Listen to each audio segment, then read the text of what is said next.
You ever notice how your body reacts before your mind does? A tight chest. A pause. That familiar drop in your stomach. Nothing actually happened, but something reminded you. That's the past showing up uninvited. You're not reliving memories for nostalgia.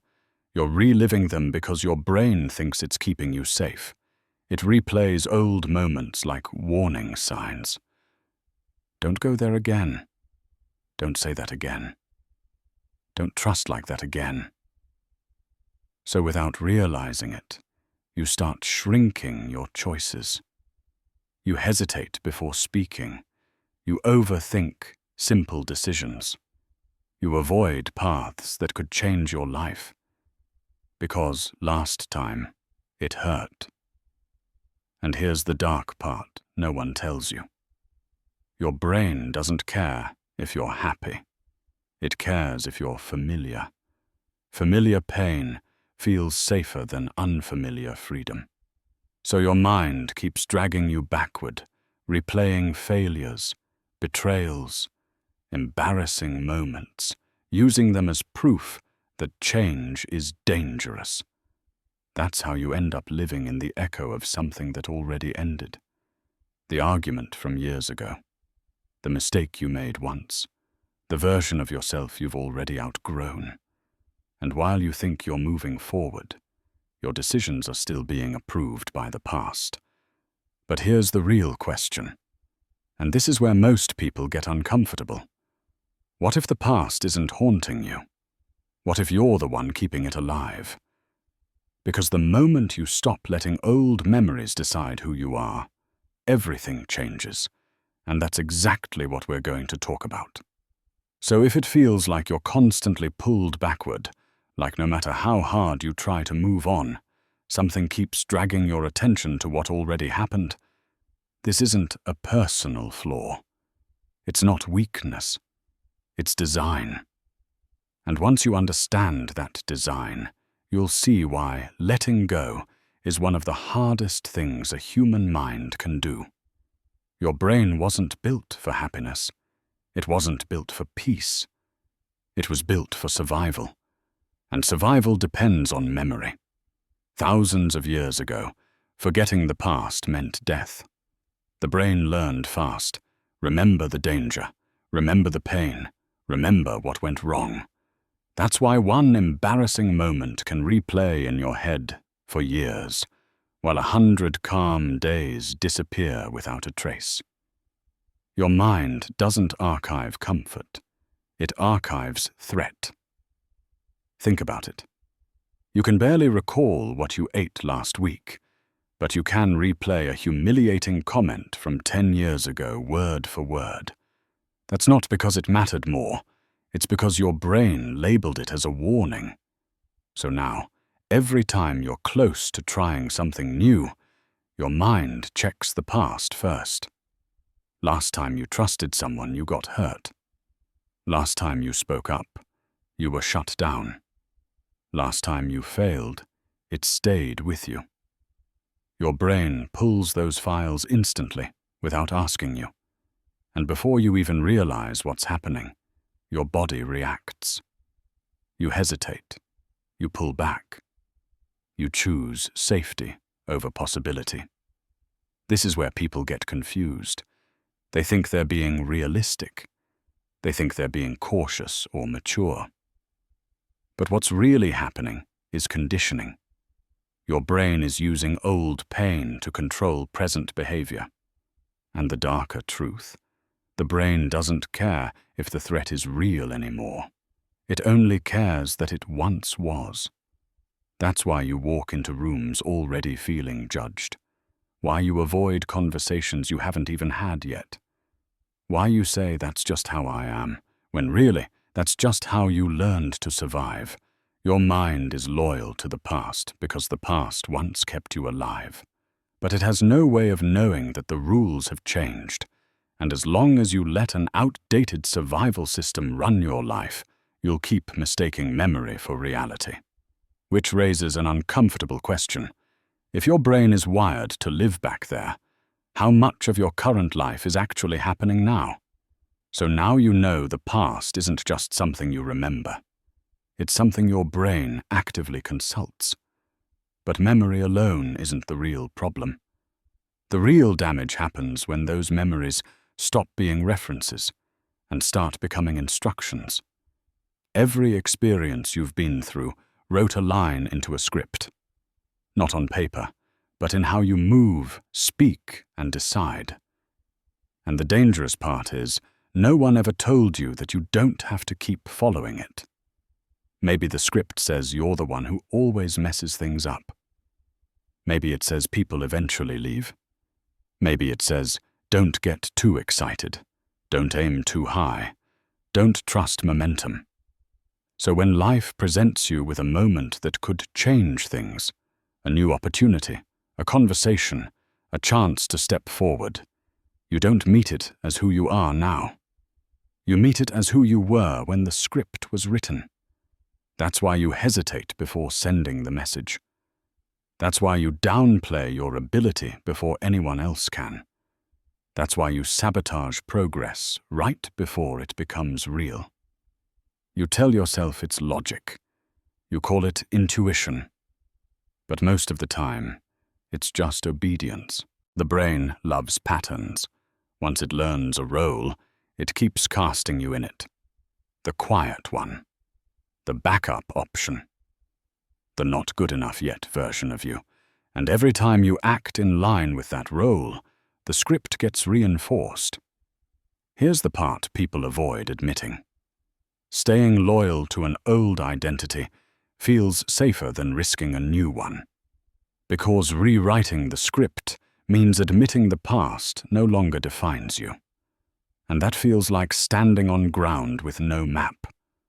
So instead, you keep living out scenes that should have ended years ago. You react the same way. You choose the same outcomes. You even attract the same dynamics, just with different faces, not because it's fate, because it's familiar, and as long as the past keeps writing your lines, the future never gets a voice. The question isn't whether the script is limiting you, it's whether you're ready to stop confusing familiarity with truth. If you're wondering why you keep repeating the same patterns, why you see the script, feel its limits, and still follow it, this is where the real trap reveals itself. Because the past doesn't just control you with fear, it controls you with comfort. There's a strange comfort in pain you already understand. You know how it starts, how it ends, and how much it hurts. There are no surprises. And to the brain, predictability feels like control, even if the outcome is suffering. Unfamiliar freedom, on the other hand, is chaos. It has no guarantees, no proof, no rehearsed responses. So the mind labels it as dangerous, even when it's exactly what you need. That's why people stay in situations they secretly hate, not because they don't want better, but because better requires stepping into the unknown without armor. And the brain hates that. Think about how often you choose the option that hurts less now, even if it costs you more later. You don't speak up because conflict once ended badly. You don't commit because loss once destroyed you. You don't push forward because failure once humiliated you. So you settle into the version of pain you know how to manage. This is where self-sabotage becomes invisible. It doesn't look dramatic. It looks reasonable. It sounds like, I'll wait. It's not the right time. I'm just being realistic. But underneath all of it is the same quiet motive. Stay where the pain is familiar. And here's the darker truth. Your brain rewards this behavior. Every time you avoid uncertainty, you get relief. And relief trains you faster than happiness ever could. Over time, avoiding risk becomes a reflex, not a decision.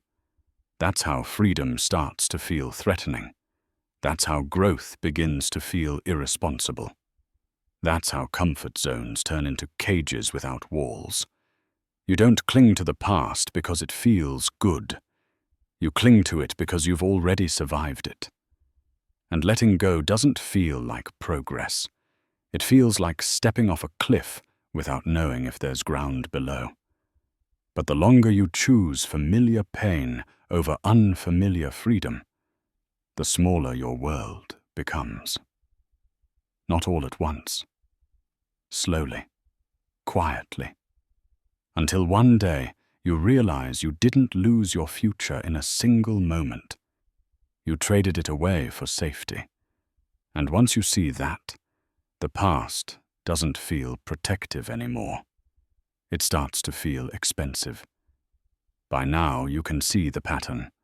The past pulls you back. The script keeps you obedient. Familiar pain keeps you stuck. But there's one final illusion holding it all together. Something so subtle that most people never question it. You assume your memories are accurate. They're not. Your memory doesn't record reality. It edits it. Every time you remember the past, you're not watching a full movie. You're watching a highlight reel chosen by your emotions. Certain moments get zoomed in. Others get erased completely. And the more emotional the memory was, the more authority it seems to have.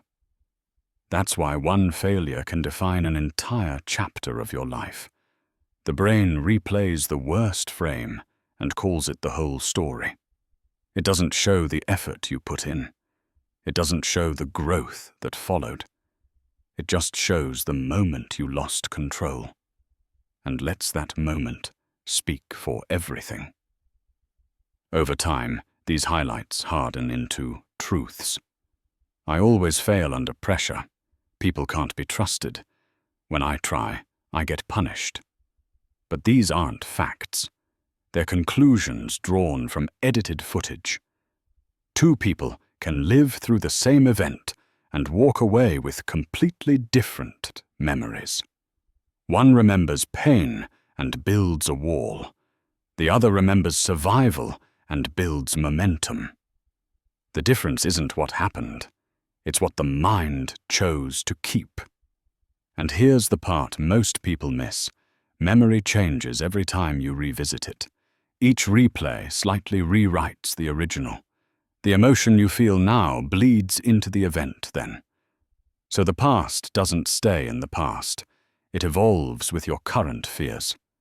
That's how old wounds stay fresh. That's how stories get heavier with time instead of lighter. You're not remembering, you're reinforcing.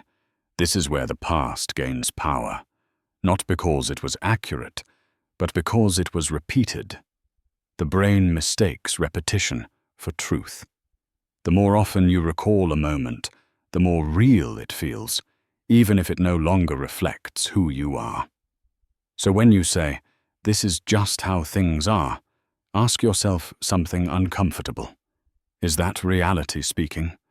Or is it just your highlight reel on autoplay? Because once you realize memory is selective, emotional, and constantly rewritten, something shifts. The past stops sounding like a verdict. It starts sounding like a story you've been telling yourself for too long. Once you realize memory isn't truth, it becomes impossible to ignore the next question. If the past is edited and emotional and repeated, then what is it doing to your choices right now? Because the past doesn't control you loudly. It doesn't need to. It works best when you don't notice it at all. The past rarely shows up as a clear thought. It doesn't announce itself. It slips in as a feeling, a hesitation, a tone shift, a sudden urge to pull back for no obvious reason. You think you're deciding in the moment, but most of the time, you're reacting to something that already happened. Notice how your body changes before your mind catches up. Your voice gets softer around certain people. Your posture tightens in specific rooms. You second-guess yourself when authority is present, even if no one has said a word. That's not logic. That's memory. Somewhere in your past, your brain learned a lesson. Maybe speaking up led to punishment. Maybe confidence attracted criticism. Maybe vulnerability wasn't safe. So now, without asking you, the brain adjusts your behavior to avoid repeating the outcome. This is how the past becomes invisible control. You don't go after the opportunity, not because you can't, but because your body remembers rejection. You don't set boundaries, not because you don't deserve them, but because conflict once cost you connection. You don't fully relax, even in calm moments, because peace once preceded chaos. And the most dangerous part, it feels like intuition. You tell yourself, I just have a bad feeling, without realizing that feeling is recycled fear. The brain disguises memory as instinct to make it unquestionable. If it feels automatic, you don't challenge it. Over time, this creates a life shaped by avoidance. You make smaller choices. You choose predictability over potential. You live in reaction mode, constantly adjusting to threats that no longer exist. This is how people wake up one day and feel like life happened to them, instead of being built by them. The past didn't ruin their future. It quietly negotiated it away, decision by decision, moment by moment. And unless you learn to catch those subtle reactions in real time, the past doesn't need to force you. You'll keep choosing it on your own. At this point, most people start to resist, because if the past has been shaping your reactions, your choices, your limits, then letting go sounds impossible. Or worse, it sounds like surrender, like saying what happened didn't matter. But that's not what letting go actually is. Letting go doesn't mean excusing the past. It doesn't mean pretending it didn't hurt. And it definitely doesn't mean forgiving people who never took responsibility. That idea alone keeps a lot of people trapped, because it feels unfair. Detachment is different.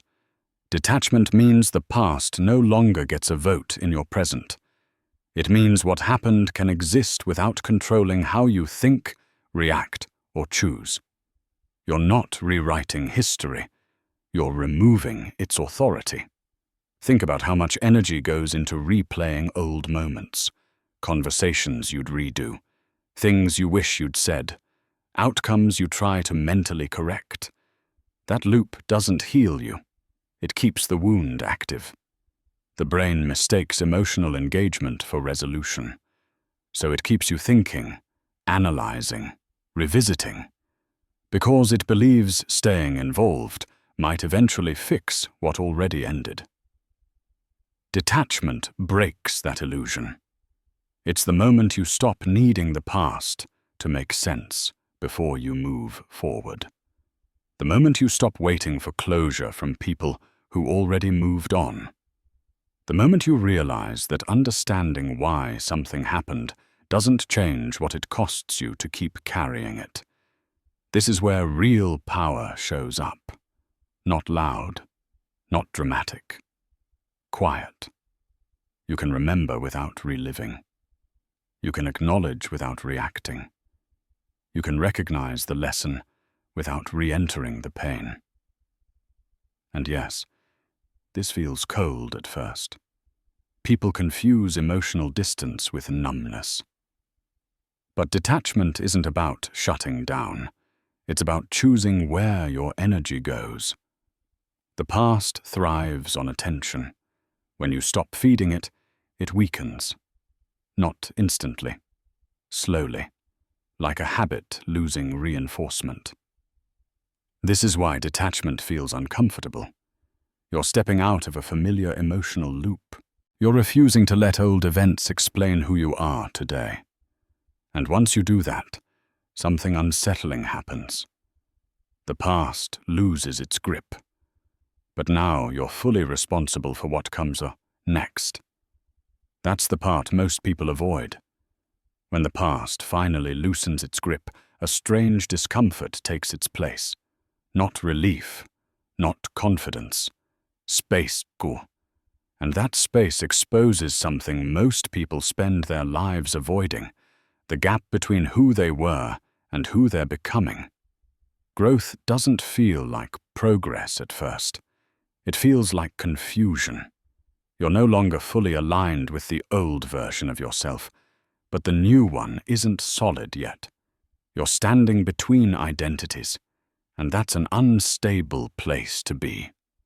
This is where many people retreat, not because they can't change, but because change feels like betrayal.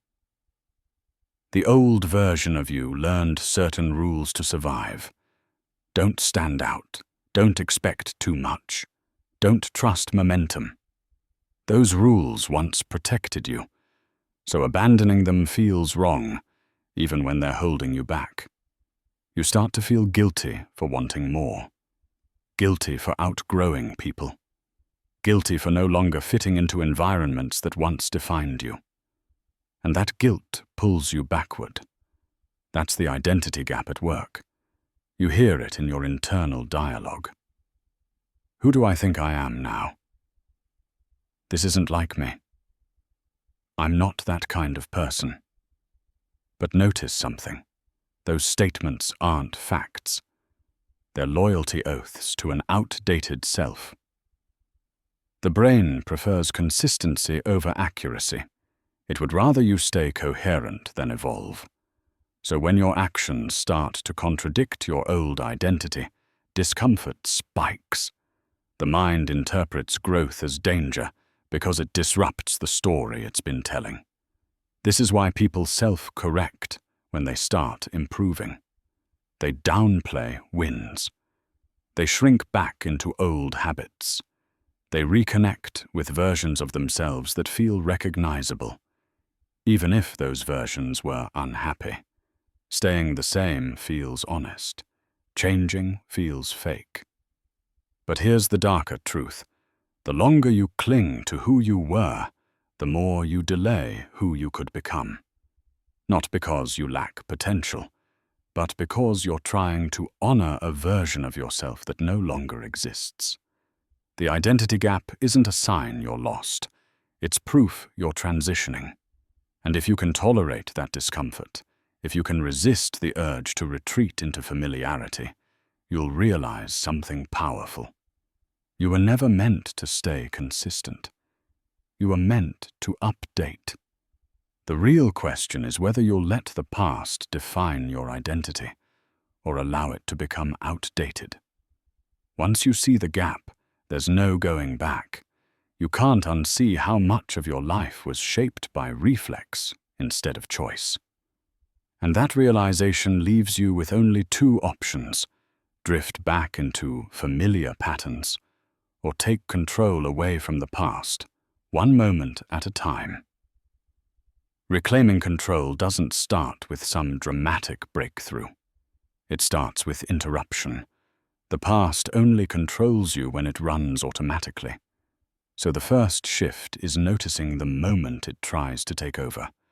That split second when your body reacts before your mind agrees.